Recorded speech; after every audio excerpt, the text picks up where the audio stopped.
the time we fell in love? Do you remember the time when Green first dunked dogs? Hey, welcome back.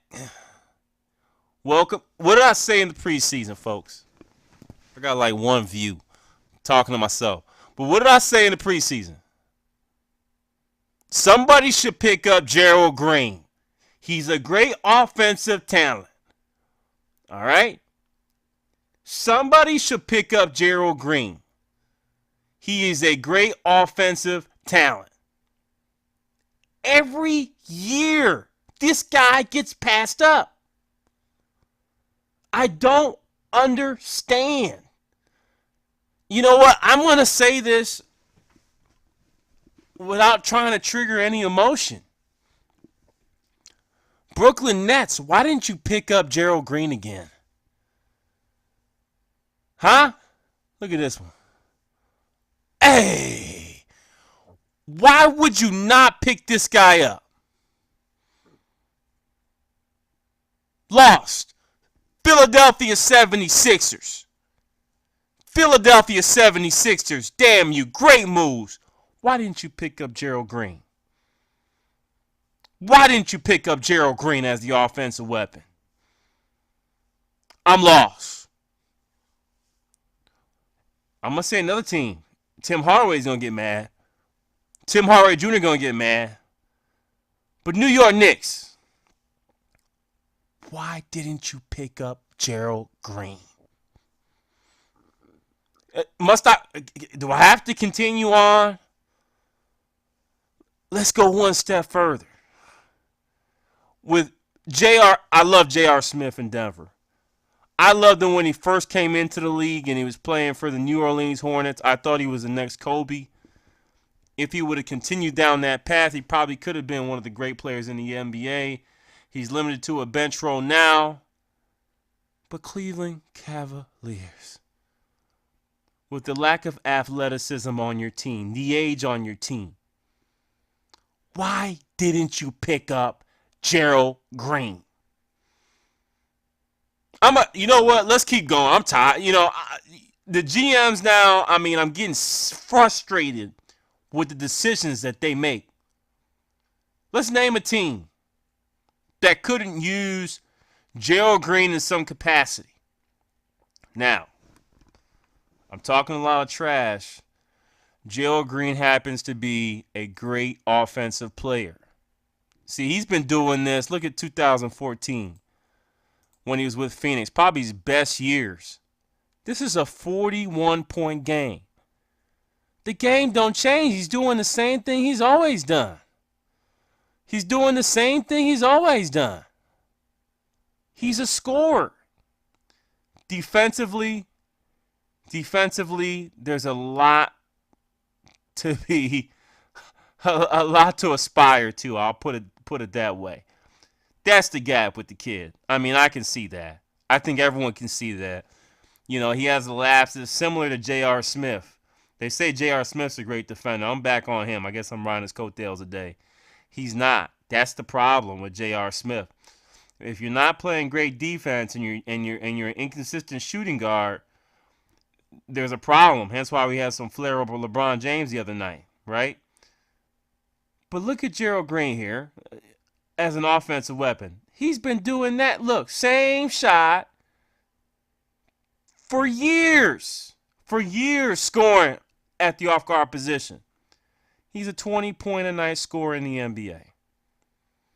When they had him labeled as a T-Mac light coming out of high school, outside of the defensive prowess, he is a T-Mac duplicate. Be it with a handicap, the missing finger, which I think is hurting him from a handling perspective. But he still makes things happen.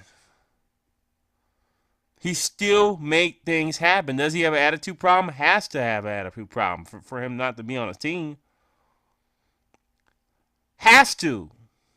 That's the only thing that makes sense. But here we go again.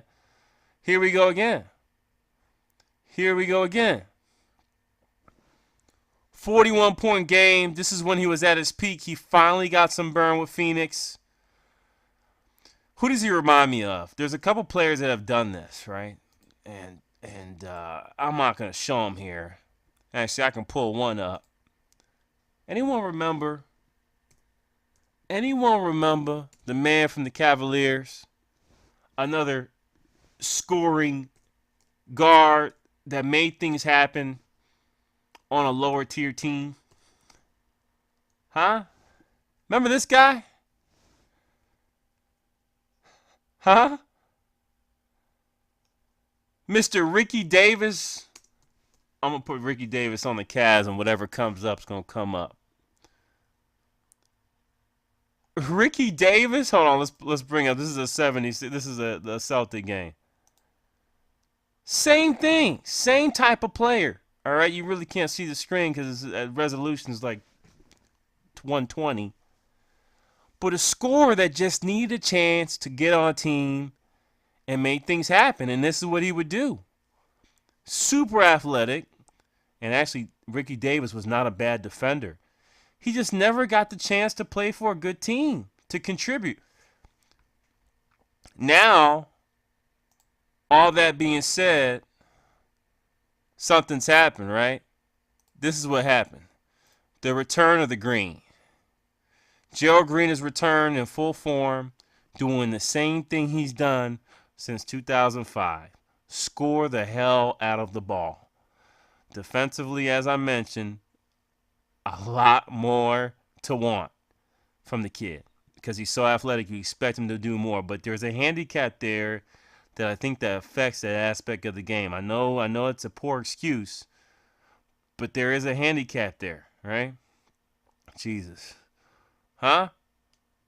Score, score, score, score all day long. All day long. This is what he does. It's a shame that GMs don't know how to pick their players or how to pick their support, how cheap they could have got this kid. He can be a second option on a lot of teams. How about that? He can be a second option on a lot of teams if you focus on the kid, right? If you give him the look at the touches. Good night. If you give him the touches. Why haven't they? That's the question you got to ask yourself, right? Yeah, he's a defensive liability. So is Steph Curry, So is Steph Curry. So is a lot of NBA players. James Harden's still a liability. Actually, it's going to be scary seeing those two on a court playing defense. I forgot about Gerald Green. Gerald Green, James Harden as your defensive stoppers. So they're not going to win a championship, but oh my God, I just thought about that. Oh, that's going to be miserable. But Gerald Green, my God, it's just a shame. Nick Young is another one, right? Guys that give him the touches. I'm going back to the Nets. Spencer Dinwiddie is a great all-around player. He plays better defense, but you didn't have a slot for Gerald Green on that damn team. 76ers are dumb. This is exactly who they needed. The kid from Virginia, what's his name? Anderson, I think it is not coming along like I expected. I thought he would have a breakout season, but he's not getting any playing time. Why didn't you get Gerald Green? Huh? Do I need 19 points? Here you go. When he was with the Celtics last year, he's the one that brought him back into the fold. He's the one that got him in the playoffs, and they dropped the kid. Help me understand. He's the one that brought him back in.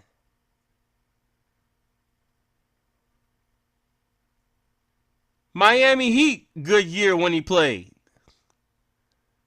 I think the defense is the only liability, right? That is the only issue for this kid. Sky's the limit. God bless him that he's getting another opportunity here. I don't know what killed his career. I have no clue. There's several players with bad attitudes, right? There's also several players with low IQ. But this kind of athleticism, this kind of talent, to not be playing in the NBA, to have to constantly shift between teams. How many six men are out there that just score? And you couldn't get Gerald Green? Okay, I think my rant is done. He's on the Rockets. He's had a good streak. I think he's averaging plus 20 points a game. Had a little, and he's gonna have to be off the next couple of games, right? That's tough to do just coming back. He hasn't been on any D-League team. Probably some limited training on his own at home, so he's not really ready for the season. But he's doing very well already. But I expect, maybe a 4 or 5 game losing streak with his shooting, which has been off the charts. But the question is again, why the hell didn't you get Gerald Green? Lost. Help me help you. Help me help you. Why did you not get Gerald Green? The word, I have to continue. New Orleans, explicitive you for not getting Gerald Green. With Boogie Cousins and Davis, he is perfect for that team. Damn you for not getting Gerald Green. Thanks for make them eat their words today, Gerald. Amazing scorer who just needed an opportunity. And every time that he's gotten the opportunity on every one of these teams, he's proven himself when he's been able to play. I think the Pacers were the only teams where he didn't play at all. But again, look. Even they know who to give it to.